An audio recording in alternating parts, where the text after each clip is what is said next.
తెలంగాణ నూతన ప్రభుత్వ ప్రధాన కార్యదర్శిగా సంజయ్ జాజు బాధ్యతలు స్వీకరించారు. ఈ సందర్భంగా ముఖ్యమంత్రి రేవంత్ రెడ్డిని మర్యాదపూర్వకంగా కలవడం జరిగింది. ఈ భేటీ పాలనాపరమైన ప్రాధాన్యతను సంతరించుకుంది. హైదరాబాద్లోని ఎంసీఆర్ హెచ్ఆర్డి బోధి పెవిలియన్లో ఉన్నటువంటి ముఖ్యమంత్రితో సంజయ్ జాజు సమావేశమయ్యారు. ఈ సందర్భంగా ముఖ్యమంత్రికి పుష్పగుచ్చం అందించి సీఎస్ కృతజ్ఞతలు తెలిపారు. సుమారు 30 నిమిషాల పాటు సాగిన ఈ భేటీలో రాష్ట్రంలోని ప్రస్తుత పరిస్థితులు, ప్రభుత్వ ప్రాధాన్యతలు, రాబోయే రోజుల్లో చేపట్టాల్సిన అభివృద్ధి కార్యక్రమాలపై చర్చ జరిగినట్లు తెలుస్తోంది. గత ప్రభుత్వ ప్రధాన కార్యదర్శి కె రామకృష్ణరావు పదవీ విరమణ అనంతరం సంజయ్ జాజు ఈ బాధ్యతలు చేపట్టారు. పూర్తి సమాచారాన్ని ఫీల్డ్ రిపోర్ట్ ద్వారా మా ప్రతినిధి అజీమ్ అందిస్తారు. Azeem, over to you.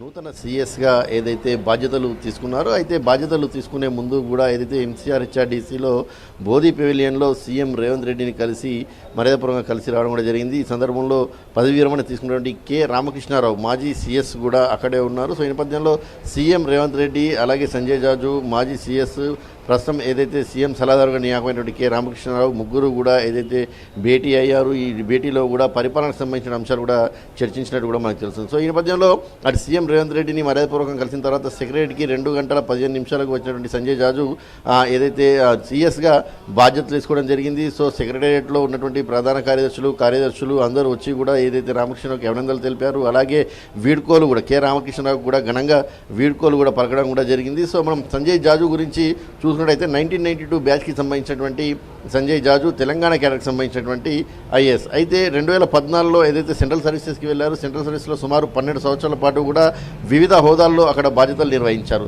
2014 కంటే కూడా ముందు కూడా ఏదైతే ఉమ్మడి ఆంధ్రప్రదేశ్లో కూడా ఈ ఉమ్మడి ఆంధ్రప్రదేశ్లో కూడా కీలకమైనటువంటి శాఖలకు సంబంధించినటువంటి ప్రిన్సిపల్ సెక్రటరీ కూడా బాధ్యతలు నిర్వహించారు. అందులో మీ సేవకు సంబంధించినటువంటి రూపకర్తలో ఒకరు సంజయ్ జాజు. సో ఇలాంటి అనేక అనుభవం ఉంది. అటు సెంట్రల్ సర్వీసెస్లో అటు ఉన్నటువంటి బీజేపీ కావచ్చు, లేకపోతే సెంట్రల్లో ఉన్నటువంటి అందరితో కూడా మంచి ఏదైతే పరిచయాలు ఉన్నాయి. సో ఇటు ఉమ్మడి ఆంధ్రప్రదేశ్లో పనిచేసినట్టు అనుభవం ఉంది, తెలంగాణలో కూడా అనుభవం ఉంది. సో ఈ నేపథ్యంలో సంజయ్ జాజుని ప్రభుత్వం ఇందుకే తీసుకుంది అనే ఒక చర్చ కూడా మనకు వినిపిస్తుంది. సో ప్రస్తుతం సంజయ్ జాజు ముందు కూడా అనేక సవాళ్లు కూడా ఉన్నాయని కూడా మనం చెప్పుకోవచ్చు. ఎందుకంటే ప్రస్తుతం రాష్ట్ర పరిస్థితి అందరికీ తెలిసిందే. రాష్ట్ర పరిస్థితి పూర్తి స్థాయిలో కూడా ఆర్థికంగా ఇబ్బందులు ఎదుర్కొంటున్న పరిస్థితి మనకు కనిపిస్తుంది. సో ఈ నేపథ్యంలో సంజయ్ జాజు తీసుకునే సమయంలో ప్రస్తుతం అమలు చేసినటువంటి సంక్షేమ పథకాలు ఏవైతే ఉన్నాయో, ప్రభుత్వం ఇచ్చినటువంటి హామీలు ఏవైతే ఉన్నాయో, దాంతోపాటు అటు యువతకు అలాగే ఉద్యోగాలకు అలాగే విద్యార్థులకు ఇలాంటి అనేక సమస్యలు సంజయ్ జాజు ముందు ఉన్నాయి. సో వీటన్నిటికి సంబంధించి సంజయ్ జాజు పరిష్కార మార్గం ఏ రకంగా చూపుతారు, అలాగే సెంట్రల్ నుంచి రావాల్సినటువంటి నిధులపైన ప్రధానంగా సంజయ్ జాజును ఎన్నుకోవడం కూడా సెంట్రల్ నుంచి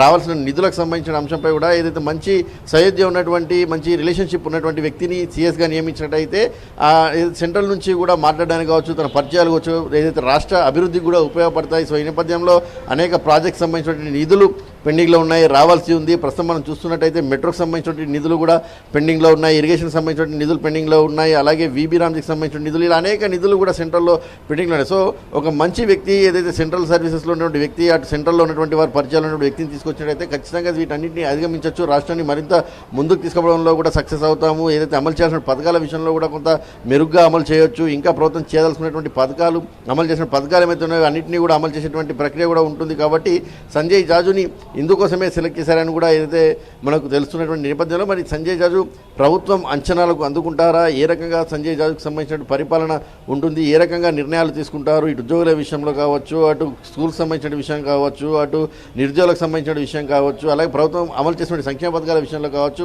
ప్రధానంగా సంజయ్ జాజుకు సంబంధించినటువంటి ప్రధానంగా ఏదైతే ఈ అధికారులు ఎవరైతే ఉన్నారో అధికారులతో కూడా పనిచేయించడం కూడా, అంటే గత కొద్ది ప్రభుత్వం ఏర్పడినప్పటి నుంచి కూడా అధికారులు పూర్తి స్థాయిలో కూడా ప్రభుత్వానికి సహకరించడం లేదు, మాట వినడం లేదు అనేటువంటి కంప్లైంట్స్, విమర్శలు, ఆరోపణలు ప్రధానంగా వస్తున్నాయి. ఇవన్నీ విషయాలు మనకు తెలిసింది. సో ఈ నేపథ్యంలో వారందరినీ కూడా కంట్రోల్ చేసుకుంటారు. ఎందుకంటే ప్రభుత్వానికి సంబంధించిన 5 ఏళ్ల పాలనలో ఇప్పటికే సుమారు 30 నెలలు పూర్తయింది. సో ఇంకో 30 నెలలు అంటే ఇంకా హాఫ్ ఆఫ్ ది పీరియడ్ మాత్రమే మిగిలింది. సో ఈ హాఫ్ ఆఫ్ ది పీరియడ్లో కూడా ప్రభుత్వం పూర్తి స్థాయిలో కూడా సంక్షేమ పథకాలని అమలు చేసుకుంటూ ముందుకు వెళ్ళాలి. సో ప్రభుత్వం అమలు చేసిన ప్రతి సంక్షేమ పథకం ప్రజల్లోకి తెలవాలంటే అధికారులు ఖచ్చితంగా పనిచేయాల్సి ఉంటుంది, గ్రౌండ్ లెవెల్లో తిరగాల్సి ఉంటుంది, పూర్తి స్థాయి రిపోర్ట్ ఇవ్వాల్సి ఉంటుంది ప్రభుత్వానికి. సో ఇలాంటి అన్ని అంశాలు కూడా ఏదైతే సంజయ్ జాజు టేక్ ఓవర్ చేసి ముందుకు తీసుకెళ్ళట్టు ఉంటుంది. కాబట్టి సంజయ్ జాజుపై మరి ప్రభుత్వం అయితే చాలా పెద్ద ఎత్తున ఆశలు పెట్టుకుంది. మరి సంజయ్ జాజు సీఎస్గా తన బాధ్యతను ఎలా నిర్వహిస్తారు, ప్రభుత్వానికి ఏ రకంగా సంజయ్ జాజుకు సంబంధించినటువంటి ఎక్స్పీరియన్స్ ఏదైతే ఉందో ఎలా చోదపడుతుంది అనేది కూడా చూడాల్సి ఉంటుంది. సో ఈ రోజే సెక్రటరీలో బాధ్యతలు తీసుకున్నారు.